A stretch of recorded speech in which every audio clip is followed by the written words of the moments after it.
जय माँ काली मित्रों, आपका मेरे चैनल माँ काली माँ दुर्गा शक्ति संवाद में स्वागत है। मित्रों, अगर आप मेरे चैनल पर नए हैं तो मेरे चैनल को सब्सक्राइब कीजिए, लाइक कीजिए, शेयर कीजिए। साथ ही नोटिफिकेशन बेल को भी प्रेस कीजिए जिससे मेरी आने वाली वीडियोस का नोटिफिकेशन आपको तुरंत मिल जाए।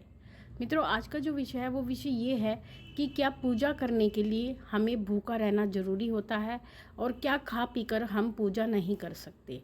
देखिए, बहुत से लोग ऐसे होते हैं जो बीमार होते हैं, जिनको कुछ बीमारियां होती हैं, और आज के समय में जो सबसे बड़ी बीमारी है वो है शुगर की बीमारी, जिसमें व्यक्ति को सुबह उठकर कुछ ना कुछ खाना होता है, यानी खाली पेट वो नहीं रह सकते। तो ऐसी परिस्थिति में वो लोग ये सोचते हैं कि हम तो सुबह ही खा लेते हैं, तो क्या हमें पूजा करनी चाहिए, या जो हम पूजा करते हैं खा पी करके क्या उसका फल हमें मिलता है। देखिए, पहली बात तो ये, कुछ पूजा ऐसी होती हैं जिसमें हमें भूखा रहना आवश्यक होता है। यदि हम पितरों से संबंधित कोई भी पूजा करते हैं, यज्ञ हवन करते हैं, श्राद्ध करते हैं, तो ऐसी परिस्थिति में हमारा भूखा रहना ज़रूरी होता है।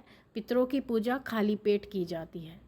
दूसरी बात, यज्ञ आदि जो किया जाता है, हवन आदि जो किया जाता है, वो भी भूखे रहकर ही किया जाता है, यानी उसमें आपको भोजन करने की या किसी भी प्रकार की कोई वस्तु का सेवन नहीं करना चाहिए, तभी उसका पूर्ण फल मिलता है। लेकिन उसके बाद में भी एक परिस्थिति यह रहती है कि अगर कोई व्यक्ति बीमार है, कोई रोगी व्यक्ति है, कोई बच्चा है, तो ऐसी परिस्थिति में क्या वो भोजन कर सकता है, या वो भोजन नहीं कर सकता तो क्या कोई अन्य वस्तु खा सकता है। देखिए, शास्त्रों में ये लिखा गया है कि अगर आप बीमार हैं यानी रोगी हैं, या आप छोटे बच्चे हैं यानी कोई बच्चा अगर पूजा करना चाहता है, वो छोटा बालक है, तो ऐसी परिस्थिति में कुछ ऐसी चीज़ें होती हैं जिनका सेवन करने के बाद भी आप पूजा कर सकते हैं। किसी तीर्थ स्थान पर दान कर सकते हैं, तीर्थ स्थान पर स्नान कर सकते हैं। उस समय पर आपको कोई भी दोष नहीं लगता है, और वो जब आप इस तरह का कोई भी कार्य करते हैं तो आप भूखे पेट ही माने जाते हैं। तो शास्त्र में लिखा गया ऐसी कौन सी वस्तुएं हैं, उसमें जो सबसे पहली वस्तु आती है वो आती है गन्ना। अब गन्ना खा करके या गन्ने का जूस पी करके भी आप पूजा कर सकते हैं। दूसरी चीज़ आती है जल, यानी पानी आप पी सकते हैं। पानी कितना भी चाहे आप पी सकते हैं, पानी पी करके भी आप पूजा कर सकते हैं। दूध पी करके भी आप पूजा कर सकते हैं। दूध पीना भी आपका ऐसा ही माना जाएगा जैसे कि आप खाली पेट पूजा करते हैं। उसके बाद आते हैं कंदमूल। कंदमूल, आप ये कहेंगे कि कंदमूल किसे कहते हैं। देखिए, कंदमूल वो होते हैं जो ज़मीन के अंदर पैदा होते हैं, जो पेड़ों पर लगते हैं, वो कंदमूल कहलाते हैं। तो कंदमूल में आपके आलू आते हैं जो धरती के अंदर पैदा होते हैं, भूमि में पैदा होते हैं। शलजम होती है, मूंगफली होती है, या पेड़ पे लगने वाले कोई भी फल आदि कंदमूल की श्रेणी में आते हैं। तो उनका सेवन करने के बाद भी आप कोई भी हवन कर सकते हैं, कोई भी स्नान कर सकते हैं, दान कर सकते हैं तीर्थ स्थानों पर। उसके बाद में आप पान का सेवन करके भी आप पूजा कर सकते हैं।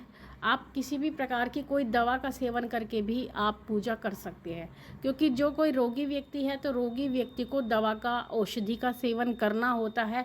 और ये एक ऐसा नियम है सभी व्यक्तियों के लिए, जो भी रोगी हैं वो दवाई का सेवन कर सकते हैं, औषधि का सेवन कर सकते हैं।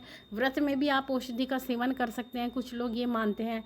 और कुछ लोग हमने ऐसा करते भी देखा है। वो क्या कहते हैं कि हमें आज दवाई नहीं खानी है क्योंकि आज हमारा उपवास है, और उपवास में हम दवाई नहीं खाते हैं। लेकिन ऐसा नहीं होता। अगर आप एक रोगी व्यक्ति हैं तो शास्त्रों में आपको छूट दी गई है कि आप औषधि का सेवन कर सकती हैं। अब एक बात आती है कि कुछ व्यक्ति ऐसे होते हैं जिनको कमजोरी की बीमारी होती है, जिनको वीकनेस रहती है, तो ऐसे व्यक्ति भी कुछ भी थोड़ा बहुत सेवन करके, जो वस्तुएं हमने आपको बताई हैं उनका सेवन करके पूजा कर सकते हैं। लेकिन अगर आप ये सोच रहे हैं कि हम तामसिक वस्तुओं का सेवन करके पूजा कर सकते हैं, तो ऐसा बिल्कुल नहीं है, क्योंकि तामसिक वस्तुओं का सेवन बिल्कुल निषिद्ध होता है। अगर आप किसी भी प्रकार की शराब पी करके अंडा मांस खा करके कोई भी पूजा नहीं कर सकते, आप अशुद्ध हो जाते हैं। दूसरा, आप प्रतिक्रिया करने के बाद भी कोई भी पूजा आदि नहीं कर सकते हैं, तो इन चीज़ों की मनाही होती है। तो इन चीज़ों को करके आप पूजा नहीं कर सकते। और शास्त्र एक बात भी कहता है कि पूजा एक ऐसा शुभ अवसर होता है कि जिसको व्यक्ति को छोड़ना नहीं चाहिए। यानी कुछ लोग ऐसा बहाना बनाते हैं कि हमने तो आज भोजन कर लिया है तो आज हम पूजा नहीं कर सकते, आज हमारे साथ ये परिस्थिति हो चुकी है।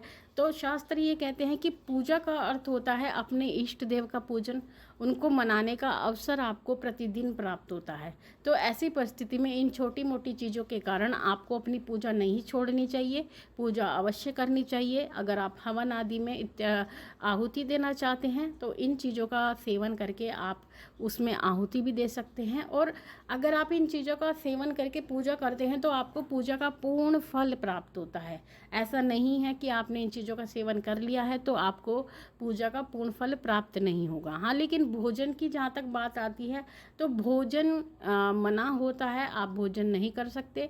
आप केवल ये चीज़ें जो हमने आपको ऊपर बताई हैं उन चीज़ों का सेवन करके आप पूजा कर सकते हैं। लेकिन भोजन करने के बाद में, यानी जैसे कि आप रोटी सब्जी दाल आदि खा करके जो पूजन करते हैं वो पूजन नहीं माना जाएगा, मतलब वो खाली पेट का पूजन नहीं माना जाएगा। अगर आप इन चीज़ों का सेवन करके पूजन करते हैं तो वो खाली पेट का पूजन ही माना जाता है।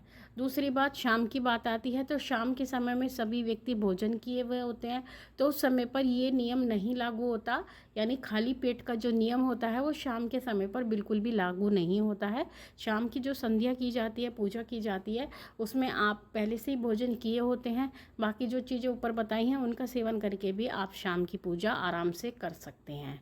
तो ये कुछ महत्वपूर्ण जानकारी है जो बहुत ज़्यादा लोगों में शंका रहती है, और ये छोटी छोटी बातें होती हैं जिनका निवारण व्यक्तियों को नहीं मिल पाता है और वो भ्रम में जीते रहते हैं इन बातों को लेकर के।